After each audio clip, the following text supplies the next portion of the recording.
आदरणीय बंधुओं, माताओं व मेरी प्यारी बहनों, राधे राधे।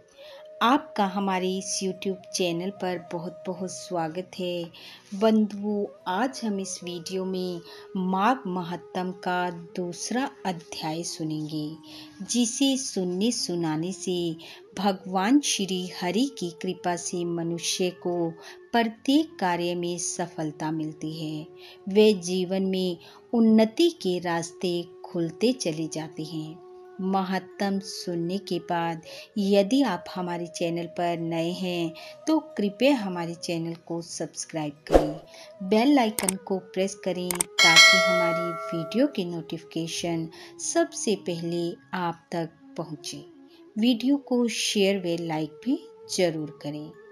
बंधुओं, कल के अध्याय में हमने सुना कि गुरु व्यास जी अपने शिष्य श्री सूत जी को माघ माह का महात्म सुनाते हुए बता रहे हैं कि एक बार रघुवंश के राजा दिलीप शिकार के लिए वन में गए, जहां उनकी भेंट एक तपस्वी से हुई। तपस्वी ने राजा से कहा, हे राजन, माघ माह के इस पवित्र और पुण्यदायक शुभ अवसर पर तुम इस सरोवर के शीतल जल को छोड़कर क्यों जा रहे हो? माघ स्नान तो कर लो। तब राजा ने तपस्वी से माघ स्नान व दान के बारे में पूछा तो तपस्वी ने कहा, तुम इस सरोवर में स्नान कर अपने राज्य में वापस लौट जाओ और जाकर माघ स्नान का महत्व अपने गुरु वशिष्ठ जी से पूछो। बंधुओं, यहाँ तक की कथा हमने कल के अध्याय में सुनी। आइए अब सुनते हैं आगे की कथा। राजा के ऐसे वचन सुन तपस्वी बोला, राजन, बहुत शीघ्र भगवान सूर्य उदय होने वाले हैं, इसलिए यह समय हमारे लिए स्नान का है, कथा का नहीं। आप स्नान कर अपने महल को वापस लौट जाएं और वहां अपने गुरु श्री वशिष्ठ जी से इसका महत्म सुने। इतना कहकर तपस्वी सरोवर के पवित्र जल में स्नान को चले गए। राजा दिलीप भी सरोवर में स्नान कर अपने महल वापस लौट आए और लौटकर तपस्वी की सारी कथा अपनी रानी को सुनाई। यह सुनकर सूत जी ने व्यास जी से पूछा, हे महाराज, राजा ने अपने गुरु वशिष्ठ जी से क्या प्रश्न किया और उन्होंने क्या उत्तर दिया, कृपा कर बताइए। व्यास जी बोले, हे सूत जी, राजा ने रात्रि सुखपूर्वक व्यतीत की। प्रातःकाल वह अपने गुरु वशिष्ठ जी के पास पहुँचे। उनके चरणों में प्रणाम कर तपस्वी के बतलाए हुए प्रश्न को अति नम्रता से पूछा। राजा ने कहा, हे गुरुवर, आपने मुझे आचार, दंड, नीति, राज्य, धर्म तथा चारों वर्णों के चारों आश्रमों की क्रियाएं, दान और उनके विधान, यज्ञ, व्रत, भगवान विष्णु की आराधना विस्तार पूर्वक बतलाई है। अब मैं आपसे माघ मास के स्नान के महत्व को सुनना चाहता हूँ, सो हे तपोधन, नियम पूर्वक इसकी विधि मुझे समझाइए। गुरु वशिष्ठ जी कहने लगे, हे राजन, तुमने दोनों लोकों के कल्याणकारी वनवासी तथा गृहस्थियों के अंतःकरण को पवित्र करने वाले माघ माह के स्नान का बहुत ही सुंदर प्रश्न पूछा है। वशिष्ठ जी ने कहा, हे राजन, मकर राशि के सूर्य के आने पर माघ में स्नान का फल गो, भूमि, तिल, वस्त्र, स्वर्ण, अन्न, घोड़ा आदि दानों तथा चंद्रायण और ब्रह्मकुर्च व्रत आदि से भी अधिक हो जाता है। हे राजन, वैशाख तथा कार्तिक में जप, दान, तप और यज्ञ बहुत फल देने वाले होते हैं, परंतु माघ मास में इनका फल कई गुना अधिक होता है। माघ में स्नान करने वाला पुरुष राजा और मुक्ति के मार्ग को जानने वाला होता है। हे राजन, दिव्य दृष्टि वाले महात्माओं ने कहा है कि जो मनुष्य माघ मास में सकाम या भगवान के निमित्त नियम पूर्वक स्नान करता है वह अनंत फलों को पाता है।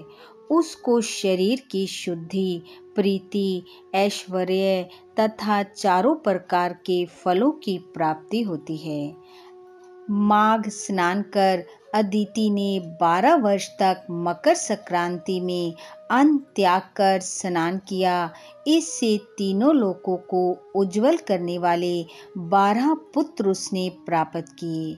माघ में स्नान करने से ही रोहिणी सुभागा, अरुंधति दानशीला हुई और इंद्राणी के समान रूपवती होकर प्रसिद्ध हुई।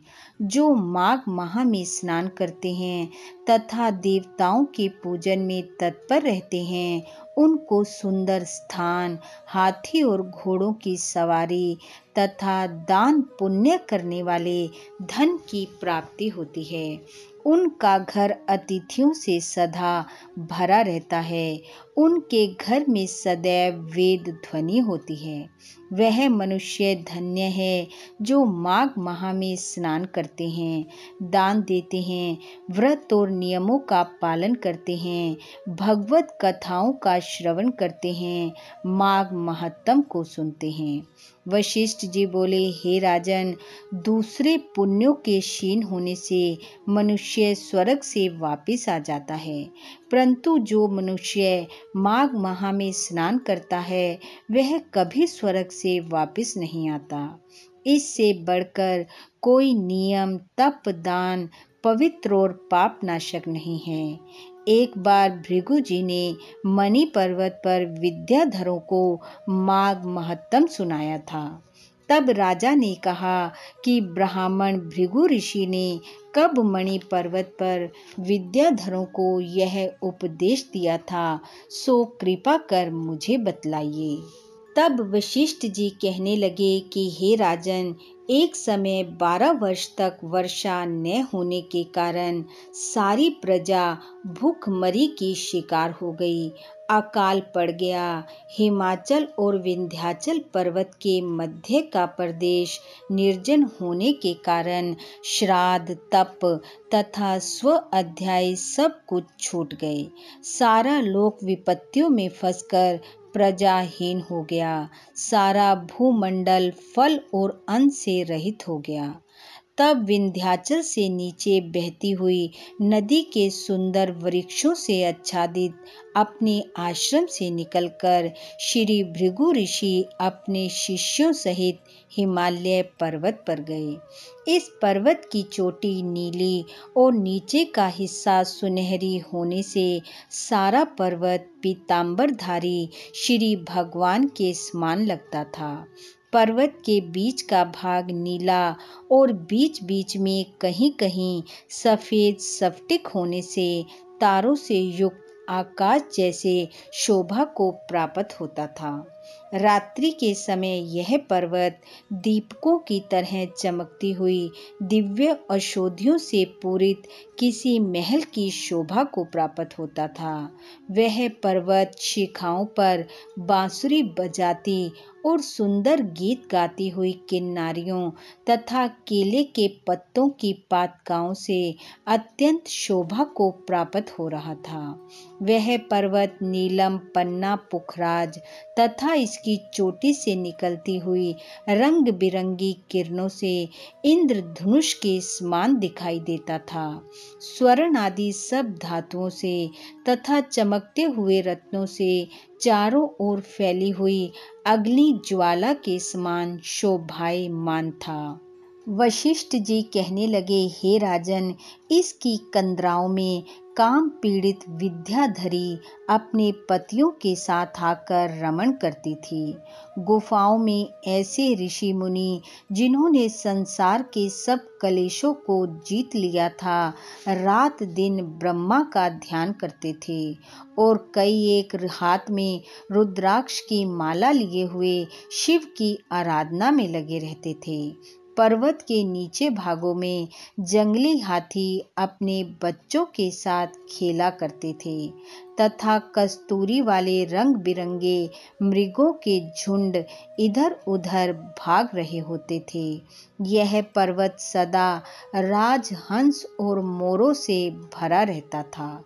इसी कारण इसको हेमकुंड कहा जाता था। यहाँ पर सदैव ही देवताओं और अप्सराओं का निवास होता था। इतना कहकर गुरु वशिष्ठ जी मौन हो गए। इति माघ महत्तम 2 अध्याय समापत। बोलो विष्णु भगवान की जय। बंधुओं, भगवान श्री हरि की कृपा आप व आपके परिवार पर सदैव बनी रहे। आपका घर आंगन खुशियों से महकता रहे। इन्हीं शुभकामनाओं के साथ आप सबका बहुत बहुत धन्यवाद। राधे राधे।